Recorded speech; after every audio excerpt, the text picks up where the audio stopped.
அந்த எலெக்ஷன்ல வந்து இவங்க நிறைய குளறுபடி பண்ணிட்டாங்க அப்படின்னு ஒரு கேஸ் ஒன்று ஓடிட்டு இருக்குது. அந்த கேஸ்ல வந்து இந்திரா காந்திக்கு எதிராக தீர்ப்பு வருது. அவங்க அரசு அதிகாரிகள் எல்லாம் எலெக்ஷன் கேம்பெயினுக்கு பயன்படுத்தி இருக்காங்க.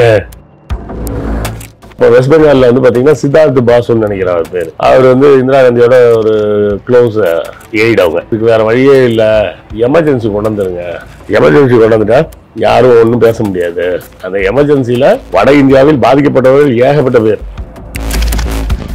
வாஜ்பாய் என்ன சொல்லிட்டாரு, இந்திரா தான் துர்கா தேவின்ட்டாரு. அவர் வந்து காளி மாதிரியே இந்திராவைய படம் வரைய ஆரம்பிச்சாரு. அப்ப வந்து பேரே தான் வந்துச்சு, India is Indira, Indira is India அப்படின்னு சொல்லிட்டாங்க.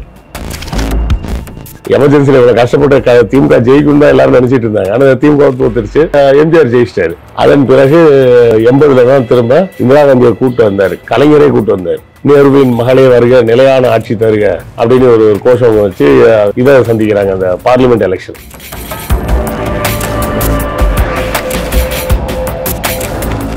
ஆக்சுவலா அந்த படம் வந்து ஒரு சங்கி படங்க. இந்திரா காந்தியோட ரியல் பர்சனாலிட்டி என்னன்றதெல்லாம் காட்டவே இல்லை. இந்திரா காந்தி எப்பவுமே பாத்தீங்கன்னா ஒரு ஸ்மைலிங் பர்சனாலிட்டி, எப்பவுமே ஒரு சிரிச்ச முகமா இருப்பாங்க. எவ்வளவு பிரச்சனை இருந்தாலும் அவங்க முகத்துல இருக்கக்கூடிய அந்த புன்னகையும் சியர்ஃபுல்னஸ் எப்பவுமே ஒரு பாசிட்டிவா, அவங்க முகத்தை பார்த்தாலே ஒரு பாசிட்டிவான ஃபேஸா தெரியும். ஆனா இந்த படத்துல கங்கனா எப்ப பார்த்தாலும் அழுமூஞ்சாவே காமிச்சிருப்பாங்க, உருன்னு இருக்கிற மாதிரியே காட்டியிருப்பாங்க. ஒரு மனிதனின் அடையாளம் இவங்க எல்லாம் மதம்னு சொல்லிட்டு இருக்காங்க. மதம் எல்லாம் மனுஷனோட அடையாளம் கிடையாது, மொழிதான் அடையாளம். மதம் தான் அடையாளம்னா பாகிஸ்தான் பங்களாதேஷ் தனியா ஒரு நாடே வந்திருக்காது. அப்போ முஜிபுர் ரஹ்மான் தலைமையில அந்த போராட்டங்கள் நடக்கும்போது எலெக்ஷன்ல முஜிபுர் ரஹ்மான் ஜெயிக்கிறாரு.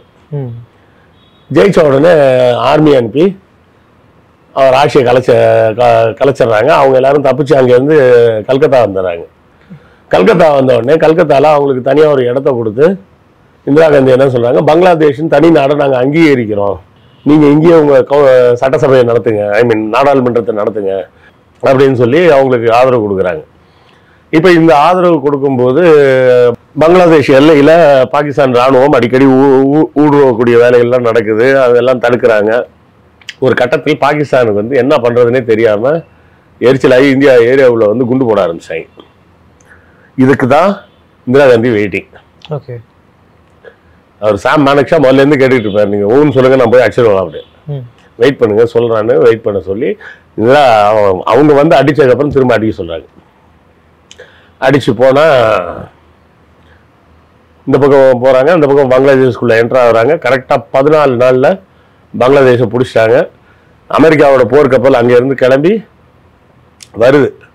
ஆனா அது பே ஆஃப் பெங்கால் வந்து சேர்றதுக்கு முன்னாடியே பங்களாதேஷ் இந்தியாவை கைவசம் வந்து விட்டது. அது வந்து அமெரிக்காவுக்கே ஒரு தலைக்குனிவா போகுது. 71 இது நடக்கு. 72ல இந்த ஃபேமஸான டயலாக் புத்தா ஸ்மைல்ஸ் அப்படின்னு போக்ரான்ல வந்து அணு ஆயுத சோதனையை வெற்றிகரமாக செஞ்சு முடிக்கிறாங்க.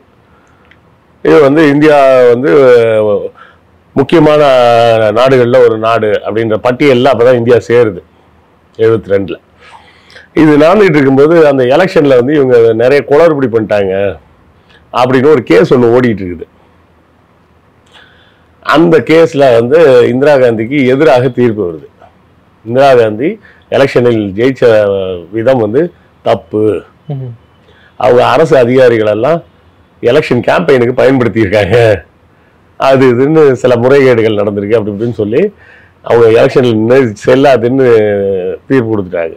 கொடுத்து காங்கிரஸ்க்கு வந்து உத்தரவு கொடுத்துட்டாங்க, நீங்க வந்து வேற பிரதமர் தேர்ந்தெடுத்துக்கங்க. காங்கிரஸ் கட்சி இருக்கும், இந்திரா காங்கிரஸ்ன்ற கட்சி ஆட்சியில இருக்கும், இந்திரா காந்தி இருக்க முடியாது அப்படின்னு சொல்லி அனௌன்ஸ் பண்ணிடுறாங்க. இந்திரா காந்தி உடனே உச்ச நீதிமன்றத்துக்கு போறாங்க. உச்ச நீதிமன்றத்துல அந்த தீர்ப்பும் சரியில்லைன்னு சொல்லல, இதுவும் வேற மாதிரின்னு சொல்லாம குளறுபடின்னு ஒரு மாதிரி குளறுபடியா ஒரு இதுன்னு சொல்றாங்க, இந்திரா காந்தி பிரதமராகவே இருக்கலாம், ஆனா எந்த சட்டத்தை பாஸ் பண்றதுக்கு வாக்கெடுப்பு நடத்தினாலும் அதுல இந்திரா காந்தி கலந்துக்க கூடாது அப்படின்னு சொல்லி ஒரு வளவளா கொலன்னு ஒரு தீர்ப்பு கொடுக்குறாங்க. அப்போ வெஸ்ட் பெங்கால்ல வந்து பாத்தீங்கன்னா சித்தார்த் பாசுன்னு நினைக்கிற அவர் பேரு. அவர் வந்து இந்திரா காந்தியோட ஒரு க்ளோஸ் எய்ட். அவங்க அவர்கிட்ட கேட்கும்போது இதுக்கு வேற வழியே இல்லை, எமர்ஜென்சி கொண்டு வந்துருங்க, எமர்ஜென்சி கொண்டு வந்துட்டா யாரும் ஒன்றும் பேச முடியாது ஏன்னா 71 வார் வந்தது இல்லை, அப்போ எமர்ஜென்சி டிக்ளேர் பண்ணியிருந்தாங்க. அதே மாதிரி இப்போ எமர்ஜென்சி டிக்ளேர் பண்ணிடலாம். அப்போ எக்ஸ்டர்னல் செக்யூரிட்டின்னு சொன்னால் இப்போ இன்டர்னல் செக்யூரிட்டி, உள்நாட்டு பாதுகாப்புக்காக எமர்ஜென்சின்னு சொல்லிடலாம் அப்படின்னு சொல்லி எமர்ஜென்சி கொண்டு வந்துடுறாங்க. அந்த எமர்ஜென்சியில் வட இந்தியாவில் பாதிக்கப்பட்டவர்கள் ஏகப்பட்ட பேர். ராஜ் நாராயணன், ஜெகஜீவன் ராம், அவங்க எல்லாரையும் ஒருத்தர் விடாமல் எல்லாரையும் ஒத்துக்குள்ளப்பட்டாங்க. அதில் கொஞ்சம் எஸ்கேப் ஆனது ஒரு சிலர் வந்து நம்ம வாஜ்பாய் மாதிரி. வாஜ்பாய் என்ன சொல்லிட்டாரு, இந்திரா தான் துர்காதேவின்ட்டாரு. அப்போ எம்எஃப் ஹுசேன் ஒரு ஃபேமஸ் பெயிண்டர் ஒருத்தர் இருந்தார். அவர் வந்து காளி மாதிரியே இந்திராவையே படம் வரைய ஆரம்பிச்சார், வரைஞ்சலாம். அப்போ வந்து பேரே தான் வந்துச்சு, India is Indira, Indira is India அப்படின்னு சொல்லிட்டாங்க.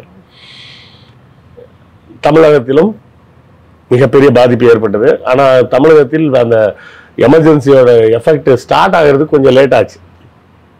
ஏன்னா அந்த டைமில் வந்து குஜராத்லேயும் தமிழ்நாட்டில் மட்டும்தான் காங்கிரஸ் வந்து கவர்மெண்ட்டில் இல்லை. மற்ற எல்லா ஸ்டேட்லையும் காங்கிரஸ் தான் கவர்மெண்ட்டில் இருந்தது. அந்தந்த ஸ்டேட்டில் இருக்க எல்லா எதிர்கட்சிக்காரரையும் தூக்கி உள்ள போட்டாங்க. என்ன ஏதுன்னெலாம் கேட்காம தூக்கி உள்ள போடுறது, அதான் அந்த சட்டம் தான் MISA, maintenance of internal security act அப்படின்ற மாதிரி ஒரு பேர் வரும். அது மிசான்றது. அதில் தான் நம்ம தற்போதைய முதலமைச்சர் ஸ்டாலின்லேருந்து முரசொலி மாறன்லேருந்து எல்லாரும் உள்ளே போய் பல சித்திரவதைகளுக்கு ஆளாகி, முரசொலி மாறன் கூட பார்த்தீங்கன்னா அந்த ஃபோட்டோஸில் பார்த்தீங்கன்னா ஒரு மாதிரி கழுத்து தூக்குனாப்லேயே இருக்கும். நான் அதில் விழுந்த அடியில் வந்து அவரால் கழுத்தை வந்து கீழே தொங்க போட முடியாது. அந்த ஒரு பொசிஷனில் மட்டும்தான் அவர் கழுத்தை வச்சிருக்க முடியும். முதல்ல நான் கூட சின்ன வயசில் அவர் ஏன்ப்பா எப்போ பார்த்தாலும் இப்படியே உட்காந்துருக்காரு அப்படின்னு எங்கள் அப்பாட்ட கேட்பேன். அப்போ தான் அவர் சொல்லி தான் தெரியும். வேறு அந்த மிசால விழுந்த அடி, போலீஸ் அடினா சும்மா கும்பல்ல இல்லை, ஜெயிலில் உள்ள போட்டு வெளுன்னு வெளுத்ததில்லை.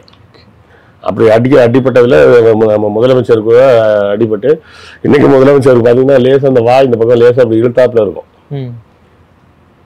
அது காரணம் மிசால வாங்கின அடி. அது இப்போ பார்த்தீங்கன்னா ட்ரிப்ளிகேனில் அந்த ஸ்டார் தேட்டர்னு ஒரு தேட்டர் இருக்கும், அது பக்கத்தில் ஒரு தெரு உள்ளே போகும். உள்ளே போனீங்கன்னா அது கொஞ்சம் திரும்பினதுக்கு அந்த தெருக்கு பேரே வந்து மேயர் சிட்டி பாபு ஸ்ட்ரீட்னு பேர். அவர் வந்து முன்னாடி மேயராக இருந்தவர். அவரை அரெஸ்ட் பண்ணி உள்ளே போட்டு ஸ்டாலின் மேலே விழுந்த அடிக்கு காப்பாற்றுறேன்னு இவரு குறுக்க போய் விழுந்து, இவருக்கு அடி விழுந்து இவர் ஜெயிலில் செத்தே போயிட்டார். அப்போ வந்து நடந்த எக்ஸ்ட்ரீம்ஸில் வந்து என்ன ரேஞ்சுக்கு போச்சுன்னா, எதுவுமே எழுத முடியாது, அண்ணான்ற பேர் யூஸ் பண்ணக்கூடாது பேப்பர்ல எல்லாம் அப்படின்லாம் தடை விதிக்கப்பட்டது. ஸோ அதை யாரெல்லாம் ஜெயிலில் இருக்கிறாங்கன்னு லிஸ்ட்டும் கொடுக்க முடியாது, வெளியே பப்ளிஷ் பண்ண முடியாது.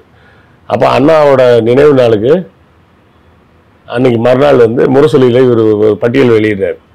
அண்ணாவின் நினைவு நாளுக்கு அஞ்சலி செலுத்த வர முடியாதவர்கள் பட்டியல் அப்படின்னு போடுறாரு. அதாவது அந்த பட்டியலில் இருக்கவங்க எல்லாரும் ஜெயிலில் இருக்காங்கன்னு அர்த்தம்.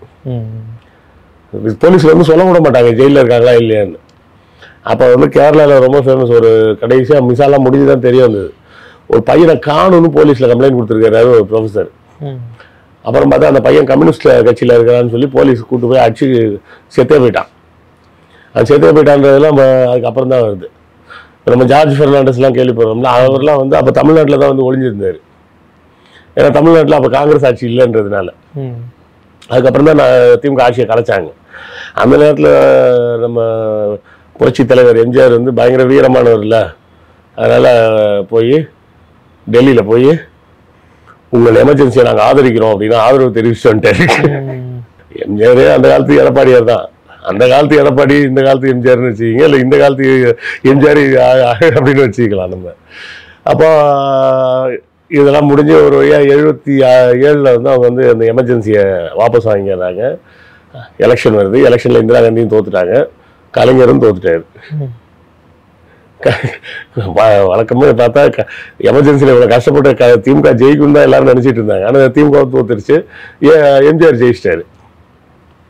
அதன் பிறகு 80 தான் திரும்ப இந்திரா காந்தியை கூப்பிட்டு வந்தார். யார்? கலைஞரே கூப்பிட்டு வந்தார். கலைஞரும் இந்திராவும் மறுபடியும் கூட்டணி வச்சு நேருவின் மகளே வருக, நிலையான ஆட்சி தருக அப்படின்னு ஒரு கோஷம் வச்சு இதை சந்திக்கிறாங்க, அந்த பார்லிமெண்ட் எலெக்ஷன்.